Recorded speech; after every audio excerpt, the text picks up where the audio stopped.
He said there is not a single verse in the Quran which speaks about evaporation. Quran says in Surah Tariq, chapter number 86, verse number 11, Rajus Sama, that by the capacity of the heavens to return. And almost all the commentators of the Quran, they said that this verse of Surah Tariq, chapter 86, verse number 11, refers to the capacity of the heaven to return back rain, meaning evaporation. Dr. William Campbell, who knows Arabic, may say, why didn't Allah subhanahu wa ta'ala specifically mention وَالسَّمَاءِ ذَاتِ الْمَطَرِ, meaning the capacity of the heaven to return back rain? Why didn't Allah mention specifically? Now we have come to know why didn't Allah do that in His divine wisdom. Because today we have come to know that besides the ozonosphere, the layer above the earth, besides returning back rain, it even returns back other beneficial matter and energy of the earth which is required by the human beings. It does not only return back rain, today we have come to know it even returns back waves of telecommunication, of television, of radio, by which we can see TV, we can communicate, we can hear the radio. And besides that, it even returns back the harmful rays of the outer space, back on the other side, and absorbs. For example, the sunlight, the ultraviolet rays of the sunlight is absorbed by the ionosphere. If this was not done, life on the earth would have ceased to exist. So Allah subhanahu wa ta'ala is far superior and far more accurate when it says, Rajya Sama, by the capacity of the heaven to return. And the remaining things, as he mentioned, is there in the Quran. You can refer to my video cassette.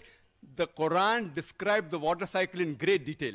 Regarding what he said about the Bible, he showed stage 1 and stage 3 in the first slide. And the second, stage 1, 3, and then 2. That the rainwater is taken up, he says, and then the rainwater comes down on the earth. This is the philosophy of Phase of Miletus in 7th century BC.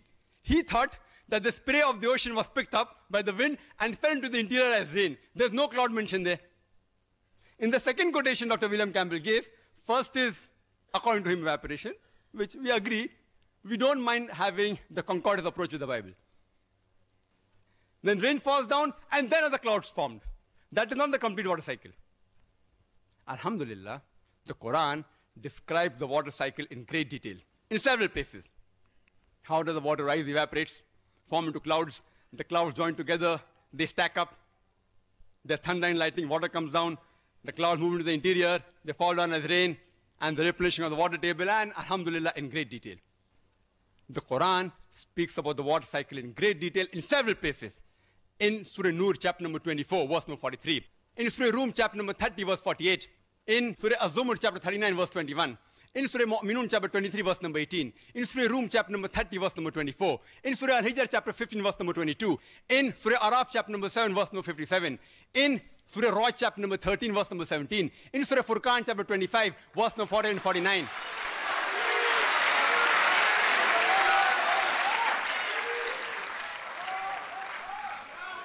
In Surah Fatir, chapter number 35, verse number 9. In Surah Yasin, chapter 36, verse number 34. In Surah Jasha, chapter 45, verse number 5. In Surah Qaf, chapter number 50, verse number 9. In Surah Waqia, chapter number 56, verse number 68 and 70. In several places, Surah Mulk, chapter 67, verse number 30, the glorious Quran speaks about the water cycle in great detail.